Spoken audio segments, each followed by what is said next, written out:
Álgebra superior, clase número 5, primera parte de espacios vectoriales euclidios, corresponde a producto interior, norma de un vector y conjuntos normal y ortogonal. Muy bien, definimos primero producto interior. Un producto interior es una operación definida entre dos elementos del espacio vectorial y el conjunto escalar R, o el conjunto escalar que defina el espacio vectorial. En este caso, nosotros vamos a trabajar siempre hacia R. Es decir, es una operación que asigna a dos vectores un escalar como imagen. Para que una operación sea un producto interior, tiene que verificar cuatro axiomas. Primero, el axioma de la conmutatividad o de la simetría, U operado con B debe ser igual a B operado con U. Segundo, el de la distributiva respecto a la adición. Tercero, el de la operación del producto por un escalar con un vector.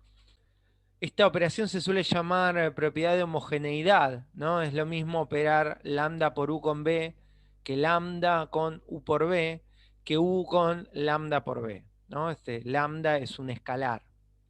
Bueno, y cuarto, el de la positividad. Un vector operado con sí mismo es siempre positivo o a lo sumo cero, y solamente cero cuando el vector es el vector nulo. Muy bien. Esto les sonará muy similar al producto escalar, porque el producto escalar es siempre un producto interior. Lo que tenemos que tener en cuenta es que todo producto escalar es producto interior, pero no todo producto interior es un producto escalar. Incluso muchas veces nos vamos a referir al producto escalar como el producto interior canónico. Bien, lo que sabemos es que un producto escalar en R2, en R3, en Rn, definido como, bueno, como sabemos, ¿no? El producto escalar como la suma del producto de las componentes homólogas, satisface los cuatro axiomas de producto interior. Este sería el producto escalar usual que nosotros conocemos. Es un producto interior en el espacio vectorial definido, ¿no? En R3 es producto interior para R3, en R4 para R4. Bien, esta demostración les queda pendiente a ustedes. Un producto interior definido mediante esta estructura, hay que probar que satisface los cuatro axiomas. A modo de ejemplo, yo voy a hacer un producto interior que no es el producto escalar usual, que se suele llamar producto escalar ponderado a esto, pero fíjense cómo está definido, ¿no? Es de R2 a R, no a Rn, ahí sobra una R, de R2 a R, donde la operación entre U y B es 3 por la primera componente de U por la primera componente de B, más 7 por la segunda componente de U por la segunda componente de B. Esto lógicamente da por resultado un escalar, ¿no? Por dominio, esta operación hay que darle dos vectores del espacio vectorial y me devuelve como imagen un escalar real. Bueno, hay que probar que esto es producto interior, para eso hay que probar que satisface los cuatro axiomas. Primero el de la conmutatividad, U, producto interior B, o U operado con B, según la definición, es esto que está acá. 3, U1, U2, 7, U2 y B2 son todos escalares, ¿no? Por definición, el vector U y el vector B pertenecen a R cuadrado, a R2, así que sus componentes son reales. Quiere decir que estos puntos que están definidos acá son productos entre números reales. Esta suma es una suma entre números reales y este producto es un producto entre números reales. Nosotros sabemos que el producto entre números reales es conmutativo, así que yo este U1 por B1 lo puedo dar vuelta, este U2 por B2 lo puedo dar vuelta, y esta expresión que me queda, según cómo está definido, es B por U. Entonces, U por B es igual a B por U. He probado que esta operación satisface el primer axioma. Segundo, el de la distributiva. Muy bien, partimos de U operado con B más W. B más W, no tenemos aclaraciones, así que estamos trabajando en R2, entendemos que la suma es la suma usual. B más W será como primera componente B1 más W1 y como segunda componente B2 más W2. Si resuelvo ahora este producto interior usando la definición, me va a quedar 3 por la primera componente de U por la primera componente de este vector suma, más 7 por la segunda componente de U, que es U sub 2, por la segunda componente del vector suma, que es B sub 2 más W sub 2. Toda la cuenta que me queda acá es entre escalares, entre números reales. Este producto, este punto entre U2 y este paréntesis, es el producto entre números reales. Así que ahí se satisface, se cumple la propiedad distributiva. También acá. Entonces llegamos a esta expresión, ¿no? Siendo la distributiva acá del 7U cuadrado, perdón, 7U2 con B2 y 7U2 con W2, y acá adelante con 3U1 con B1 y 3U1 con W1. Lógicamente acá podemos conmutar y asociar este 3U1W1, invertir el orden con este 7U2B2, para que me quede así como está expresado acá abajo. Asociamos los dos primeros y los dos segundos, y los dos primeros forman precisamente la definición de U con B, U operado con B. Y los dos términos, los términos 3 y 4, los segundos términos, forman U operado con W. Bueno, partí de un lado de la igualdad, llegué al otro, pero ve que la igualdad vale, que se satisface el segundo axioma. Tercer axioma, el de la homogeneidad. Muy bien, parto de la definición. U escalar, lambda, producto entre un escalar y un vector con U, lo sabemos resolver. Este escalar lambda multiplica a ambas componentes de U, así que primera componente va a ser lambda U1, segunda componente lambda U2. Resuelvo ahora el producto interior usando la definición. Me queda 3 por la primera componente del primer vector, por la primera componente del segundo vector, que es 1, más 7 por la segunda componente del segundo vector, por la segunda componente del segundo vector, que es B2, ¿no? 7 por segunda componente del primer vector, por segunda componente del segundo vector. Ahora bien, de acá puedo sacar dos expresiones que simplemente son diferentes asociaciones. ¿Sí? Acá entre estos dos voy a sacar factor, para llegar a la primera expresión, voy a sacar factor común lambda y expresarlo de esta manera. ¿Mm? Factor común lambda y expresarlo de esta manera. Y alternativamente, así en paralelo, lo que voy a hacer acá es aplicar la conmutatividad entre lambda, que es un escalar, y u sub 1, que es un escalar. Y lo mismo acá, entre lambda, que es un escalar, y u sub 2, que es un escalar. Todo este producto es entre escalares, así que los puedo conmutar para que me quede así. De la primera expresión, lo que me queda entre paréntesis es u producto interior B. Así que eso es lambda V. ¿No? Partí de acá, llegué hacia acá. Probé la primera igualdad. Y de la segunda, puedo asociar este lambda con B1 y este lambda con B2 para que me quede una expresión similar a esta, pero con lambda multiplicando a B. Es decir, esto que está acá es U por lambda B. Entonces parto de la primera, del primer miembro de esta igualdad y llego al último. Así que he probado la doble igualdad, que se cumple la doble igualdad y por lo tanto el tercer axioma. Último axioma, el de la positividad. Opero U con U, aplico la definición, será 3 por U1, U1, o sea, U1 cuadrado, más 7 por U2, U2, así que es U2 cuadrado. Me queda como primera componente acá el producto entre un número positivo y un cuadrado. Así que esto que está acá es mayor o igual a 0. 7 es un número positivo, esto es un cuadrado, así que este producto es también mayor o igual a 0. Y estoy sumando dos números mayores o iguales a 0, me da mayor o igual a 0. Así que pruebo la primera parte. ¿Mm? ¿Qué pasa si es 0? ¿O cómo le pido a esto que sea 0? Bueno, para que este producto interior sea 0, estoy parado acá, ¿no? Para que este producto interior sea 0, 3 por U1 al cuadrado tiene que ser igual a menos 7 por U2 al cuadrado. Pero U1 al cuadrado y U2 al cuadrado son números mayores o iguales a 0. O son positivos o son ceros si ambos son ceros. Si no son positivos porque son cuadrados. Quiere decir que de este lado, suponiendo que ni 1 ni U2 sean ceros, de este lado tengo un número positivo y de este lado tengo un número negativo. Esa igualdad es absurda. Si uno solo de los dos es 0, por ejemplo U1, de este lado tengo 0 y de este lado tengo un número negativo. Es absurdo. Si U1 no es 0 y U2 es 0, de este lado tengo un número positivo y de este lado tengo 0, que es absurdo. La única posibilidad es que U1 y U2 sean 0 y que por lo tanto sea el vector nulo, ¿no? Estaría aprobada la ida. Si 1 con U1 da 0, entonces U es el vector U1, no, perdón, si U con U da 0, entonces U es el vector nulo. Ojo a la notación, ¿no? Fíjense la diferencia entre vector nulo y cero escalar. Bien, y la vuelta es trivial, ¿no? Porque el vector nulo es de componentes U1 igual 0 y U2 igual 0, así que toda esta cuenta da 0 simplemente aplicando la definición.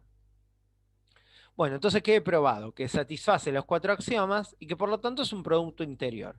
Y que tiene que ver con lo que había enunciado en la diapositiva anterior, que es un producto interior que no es el producto escalar. Bueno, definimos norma de un vector, y ojo acá, definimos norma de un vector al producto o a la raíz cuadrada del producto escalar entre un vector del producto escalar, dije, tengan cuidado y cometí el error que no quiero que ustedes cometan. La norma de un vector está definido como la raíz cuadrada del producto interior entre un vector y sí mismo. ¿Sí? Y hay que diferenciar en álgebra el concepto de norma del concepto de módulo y del concepto de longitud. Si bien a la norma a veces se la llama longitud, no siempre la norma vectorial está asociada a una longitud o a un módulo. ¿Por qué? Porque primero el vector U puede no tener interpretación geométrica. U podría ser un vector de R4, podría ser un polinomio, podría ser una matriz. Entonces tendría norma siempre y cuando el espacio vectorial esté dotado de un producto interior. Que no quiere decir que el cálculo de la norma de un polinomio sea cuánto mide el polinomio, como cuando decimos que el vector 1, 1 tiene norma raíz de 2 porque mide raíz de 2. Entonces hay que distinguir el concepto de norma del concepto de módulo y del concepto de longitud.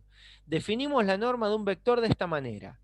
En alas del axioma número 4, el producto escalar entre U y U es mayor o igual a 0, así que esta raíz cuadrada no me trae problemas. Esta expresión existe siempre. Nosotros definimos la norma de esta manera. Así se define la norma de un vector. ¿Cuáles son las propiedades que cumple la norma vectorial? Bueno, la norma vectorial es mayor o igual a 0, esto es consecuencia del axioma 4, es fácil de probar porque, insisto, es consecuencia de qué significa el producto interior de U por U, ¿no? Entonces es fácil de probar esto. La norma de un vector es siempre positiva o 0 y solamente 0 para el vector nulo. Segundo, los escalares que multiplican un vector dentro de una norma se pueden extraer de la norma, pero salen como módulo. Un real, un número real, un escalar no tiene norma, sino que tiene módulo, ¿no? Distinguir módulo de norma. Bien, tercero, el módulo del producto interior entre dos vectores es menor o igual al producto de sus normas. Esta es una propiedad muy importante, sobre todo desde el punto de vista teórico. Se llama la desigualdad de Cauchy-Schwarz, ahora le vamos a poner nombre a esta desigualdad, ¿no? Se llama la desigualdad de Cauchy-Schwarz, son los que lo desarrollaron. Tiene extensiones para Rn.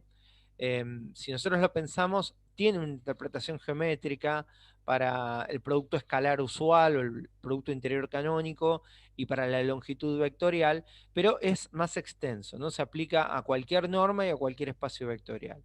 Y por último, la de abajo, la norma de la suma entre dos vectores es menor o igual a la suma de las normas.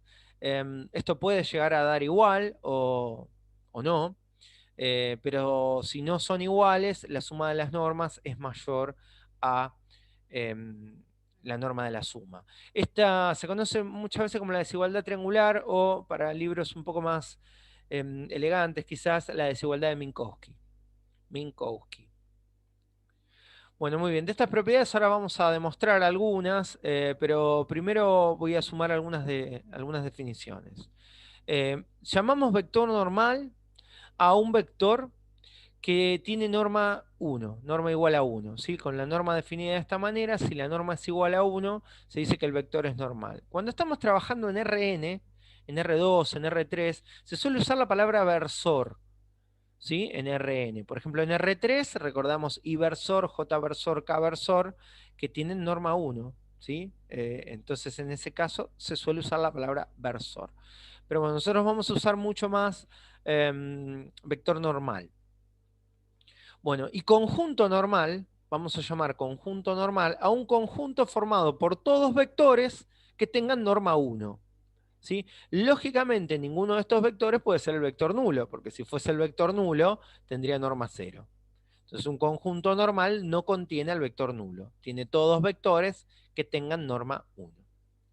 Bien, de las propiedades, la propiedad número 1 y la propiedad número 2, se las voy a dejar pendiente para que las demuestren ustedes. Son sencillas. La primera se utiliza el cuarto axioma, que es axioma, como el nombre lo indica. Se toma verdadero por la definición del producto interior. Y la segunda también aplica simplemente la definición de norma y las propiedades o los axiomas del producto interior. Sí voy a demostrar la desigualdad de Cauchy-Schwarz y la desigualdad de Minkowski.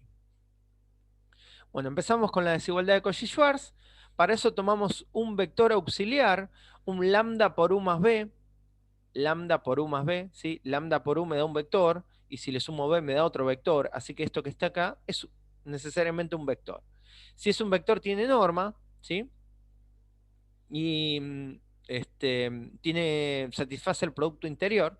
El producto interior entre el vector y sí mismo, que es la norma elevada al cuadrado, es necesariamente mayor o igual a cero. ¿Por qué? Porque, bueno, el cuarto axioma del producto interior. El producto interior entre todo este vector y sí mismo es necesariamente mayor o igual a cero. Si toda esta cuenta dice el vector nulo, sería cero, pero si no, es mayor o igual a cero.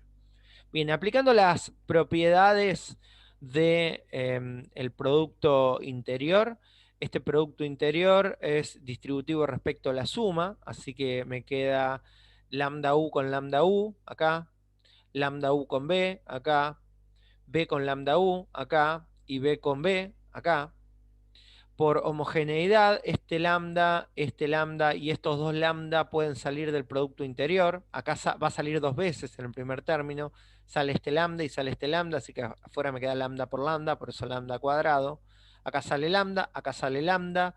Acá me queda b por u y u por b, que el producto interior es conmutativo, así que dan lo mismo. Este término, estos dos términos intermedios serían dos veces lambda ub.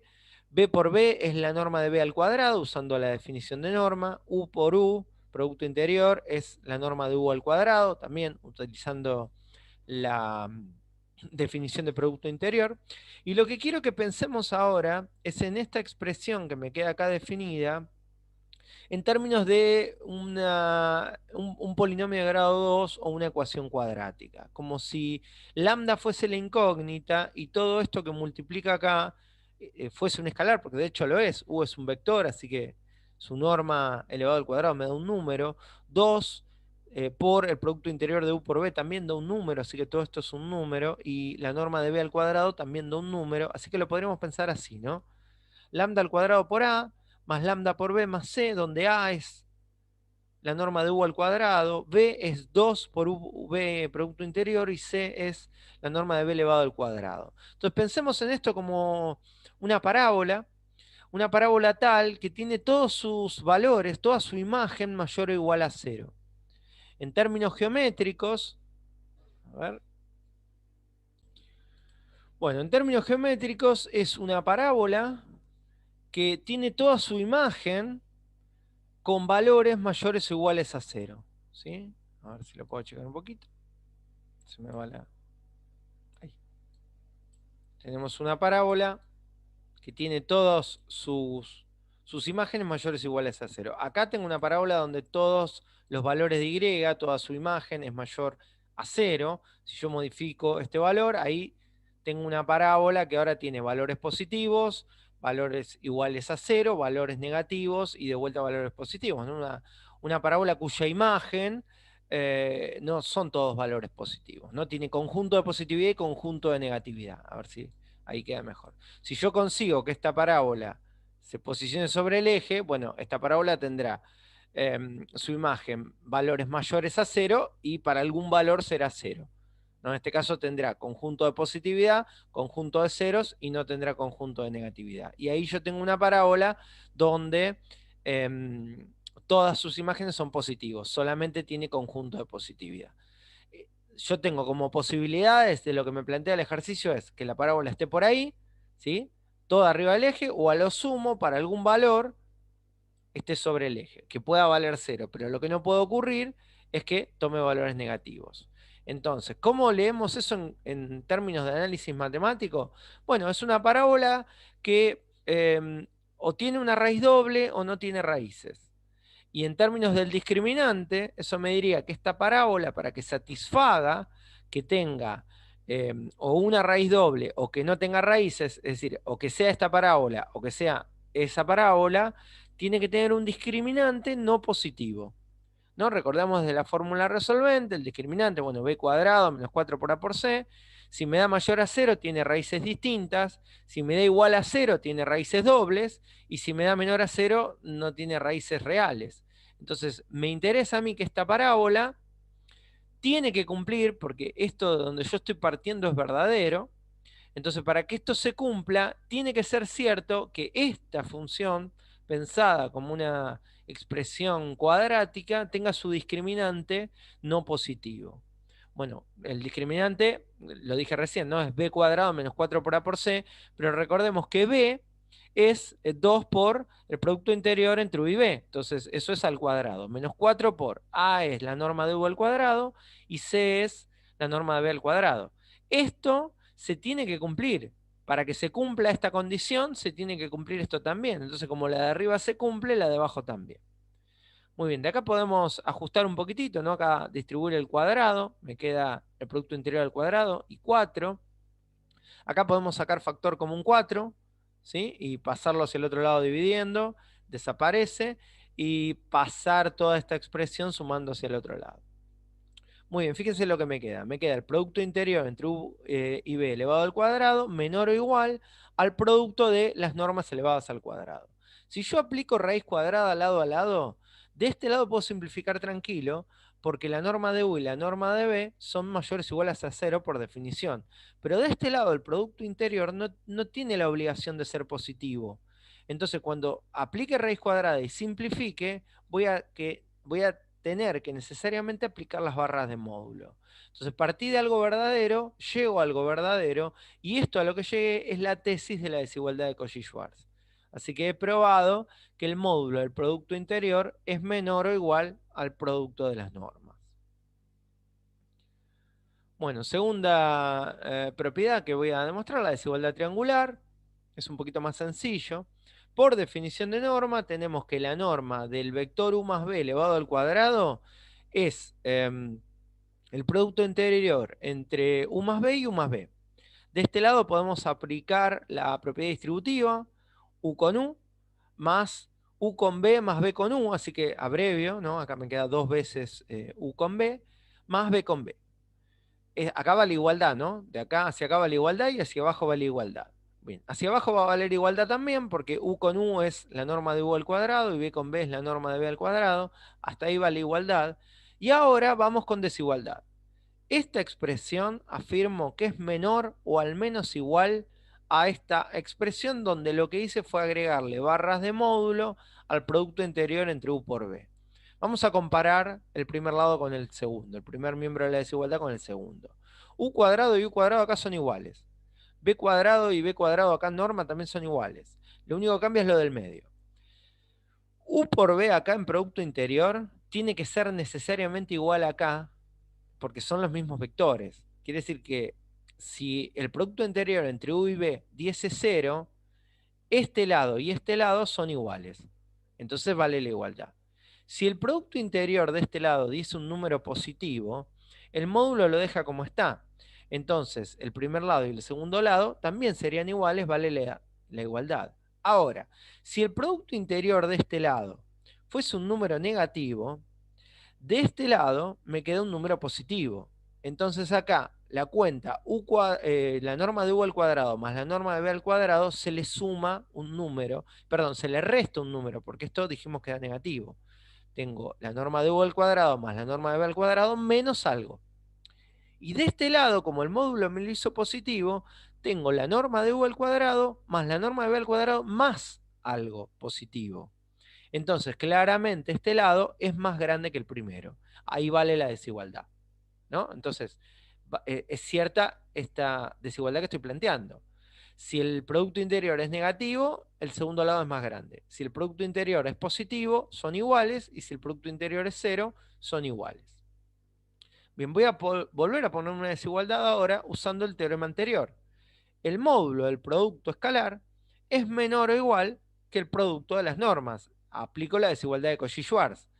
Esto es menor, A es menor a B, B es menor a C, es lógico que esta expresión entonces es menor a la última. ¿Mm? Y esto que está acá es un cuadrado de un binomio. Yo puedo aplicar la fórmula del cuadrado del binomio y completar el cuadrado, y fíjense que me queda, que esto es la norma de U más la norma de B elevado al cuadrado, ¿no? Aplicando la propiedad de los polinomios de la secundaria. Entonces fíjense cómo llegué, ¿no? Partí de acá, que es igual a esto, igual a esto, igual a esto, hasta acá vale la igualdad. Después vale desigualdad menor o igual, vale desigualdad menor o igual, y de acá hacia abajo vale igualdad. Entonces, lo verde y lo rojo terminan relacionados con esta desigualdad de menor o igual. Bien, de un lado tengo una norma, así que es positivo.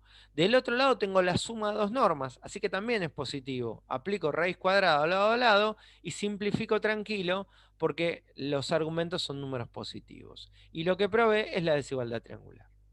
Y ahí queda demostrado esta propiedad, que a veces aparece como teorema, ¿no? Bueno, ejemplo. Hallar la norma del vector 2, 3 con el producto escalar usual o con el producto interior canónico, que es lo mismo. Bien, esto lo sabemos hacer. Por definición, es la raíz cuadrada del producto escalar entre el vector y sí mismo. Podrían tranquilamente pasar directamente a esta expresión. 2 al cuadrado más 3 al cuadrado, 4 y 9, raíz cuadrada de 13, perfecto. ¿Es cierto que en R2 el vector 2, 3 mide raíz cuadrada de 13? Sí, es cierto. Ahora bien, ¿qué pasa si yo pido hallar la norma del mismo vector con el producto interior definido en el ejemplo anterior? Bueno, la definición es la misma. La norma del vector 2, 3 es la raíz cuadrada del producto interior. Fíjense acá el cambio de notación, ¿no? Cuando usamos producto interior, que no es el producto escalar, usamos la notación de esta especie de corchete mayor-menor o menor-mayor. Cuando nos referimos al producto escalar podemos poner punto. ¿Sí? Ahí no hay problema porque reservamos el punto para el producto escalar usual o para el producto interior canónico. Si no es el producto interior canónico, usamos la notación de producto interior. Bueno, pero acá el producto interior entre 2, 3 y sí mismo no es 2 al cuadrado más 3 al cuadrado, es 3 por 2, o sea, 3 por 2 al cuadrado, más 7 por 3 por 3, más 7 por 3 al cuadrado. Y esto ahora da raíz cuadrada de 75. Esto es 12, ¿no? 3 por 4, y esto es 7 por 9. Bueno, 75 es 25 por 3, así que la norma de 2, 3 me dio 5 raíz de 3. Fíjense que la norma vectorial está asociada al producto interior. Si es el producto interior canónico, entonces lo podemos vincular con el módulo vectorial. Si no, no. Por eso módulo y norma son cosas diferentes. Muy bien, ángulo entre vectores lo definimos, ¿sí? Si tenemos un espacio vectorial donde está definido un producto interior, podemos calcular el ángulo entre vectores no nulos con esta expresión que ya la conocen, seguramente la conocen de álgebra 2. Pero lo que traemos acá, o lo que diferenciamos del ángulo entre vectores de R2 y de R3 que tienen interpretación geométrica, es que el coseno del ángulo que dos vectores forman se relaciona a elementos de un espacio vectorial. Es decir, yo podría calcular el coseno del ángulo que forman dos polinomios si defino un producto interior en el espacio vectorial de los polinomios, o que forman dos matrices. Y ese concepto de coseno del ángulo no es geométricamente, no es que los polinomios forman 30 grados entre sí, sino que hay una relación entre la función coseno y esta expresión que está de este lado, que lógicamente está acotado entre 1 y menos 1, porque el denominador es mayor o igual al numerador por la desigualdad de Cauchy-Schwarz. Así que esta cuenta, lógicamente, está acotada como el coseno.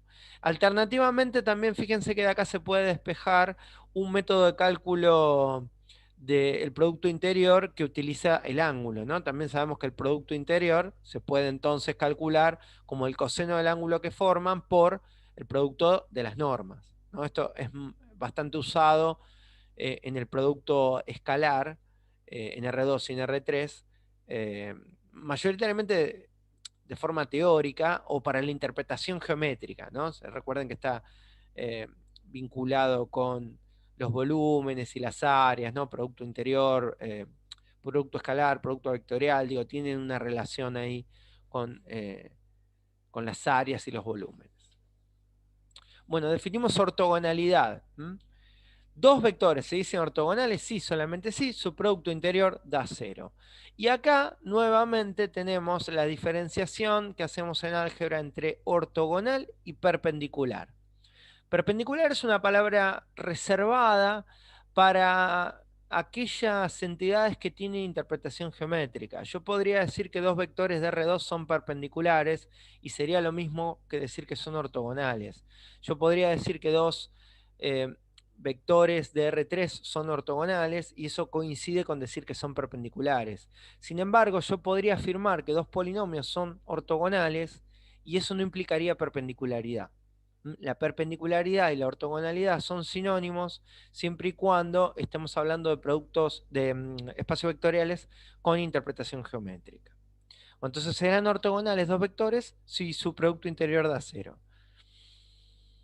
Bien, definimos un conjunto ortogonal, un conjunto de vectores que ninguno es el vector nulo, se va a decir que es ortogonal si cuando yo tomo dos vectores cualquiera de este conjunto, que no sean el mismo vector, son ortogonales entre sí. Por ejemplo, U es ortogonal con U1 con U2, U1 con U3, U1 con U4, U1 con UN, U2 con U3, U2 con U3, con U4, U2 con U5, U2 con UN. Yo tomo dos vectores al azar del conjunto A y son ortogonales, ¿sí? Es decir, el producto interior entre dos vectores U sub I y U sub J da 0, siempre y cuando I sea diferente de J, ¿no? Porque si U sub 2 por U sub 2 me da 0, quiere decir que U sub 2 es el vector nulo. Y estamos diciendo que ningún vector es el vector nulo. Muy bien, definimos con estas nuevas definiciones o con estos nuevos conceptos que traemos, definimos base normal, base ortogonal y base ortonormal. Ya sabemos lo que es una base, así que lo único que le anexamos es el concepto de normalidad, ortogonalidad y ortonormalidad.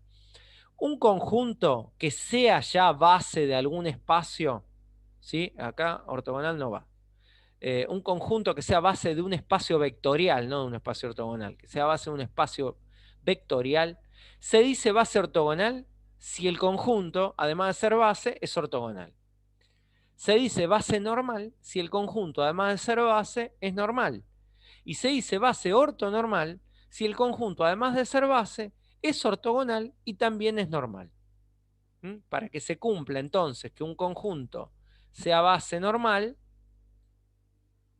se tiene que cumplir que sea normal. Para que sea base ortogonal, que sea, además de base ortogonal, y para que sea base ortonormal, que sean las tres cosas: base, normal y ortogonal. Teorema. Todo conjunto ortogonal es linealmente independiente. Este es un teorema de una demostración bastante sencilla, pero fíjense que a nosotros nos va a ayudar en algunos casos para encontrar bases, porque si yo tengo que un conjunto es ortogonal, con este teorema no tendría que probar la independencia lineal. Si es ortogonal, es linealmente independiente.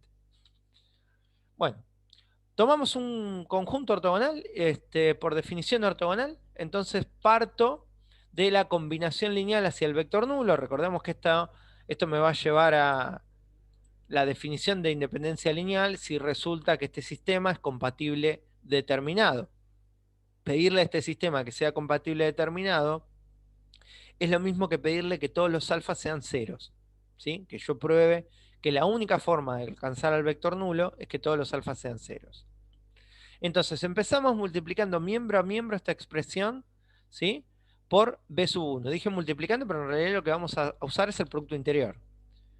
Todo esto, producto interior B sub 1, y el vector nulo, producto interior B sub 1. Acá vamos a hacer distributiva. Yo voy a hacer en un solo paso la distributiva y la extracción de los escalares del producto interior. De este lado me va a quedar alfa 1 B1 con B1, pero alfa 1 va a salir del producto interior, por eso me queda alfa 1 B1 B1. Después, el segundo término me va a quedar más alfa 2 B2 con B1, así que alfa 2 sale del producto interior, me queda B2 con B1.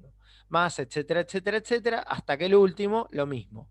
Me queda Bn por B1 y alfa n sale el producto interior. Por hipótesis, este conjunto A es ortogonal. ¿Qué quiere decir eso? Que B2 por B1 va a dar 0, que B3 por B1 va a dar 0, que Bn por B1 va a dar 0, porque todos los productos entre vectores que no sean un vector y sí mismo me van a dar 0. Entonces todos estos se van. Y de este lado me queda el producto interior entre el vector nulo y B1, que lógicamente me va a dar 0, porque las componentes de el vector nulo son todas ceros, así que toda esta cuenta me va a dar 0. 0 escalar acá ahora, no vector nulo. El resultado de un producto interior es un escalar. Bueno, ¿qué me quedó? Que alfa 1 por el producto interior entre B1 y B1 es 0. La única posibilidad de que el producto interior entre B1 y B1 sea 0 es que B1 sea el vector nulo. Pero como el conjunto es ortogonal, ningún vector es el vector nulo. Entonces hay una sola alternativa para que este producto sea 0, que alfa 1 sea 0. Si vuelvo hacia acá, y en lugar de hacer producto interior miembro a miembro con B1 lo hago con B2, el desarrollo va a ser el mismo y acá me va a quedar B1 con B2 que se va a ir, acá me va a quedar B2 con B2, que va a ser el único que va a quedar, y acá me va a quedar alfa 2. Y voy a llegar a la conclusión que alfa 2 es 0. ¿Por qué? Porque B2 por B2 tampoco va a ser 0, porque B2 tampoco es el vector nulo. Entonces, si yo repito ese procedimiento con B2, con B3, con B4, con Bn, voy a llegar a la conclusión de que todos los alfas son ceros y que por lo tanto el conjunto es linealmente independiente. Y ahí pruebo que un conjunto que sé que es ortogonal o que puedo verificar que es ortogonal es LI. Entonces me sirve como herramienta para resolver ejercicios. Eso es todo para la clase número 5.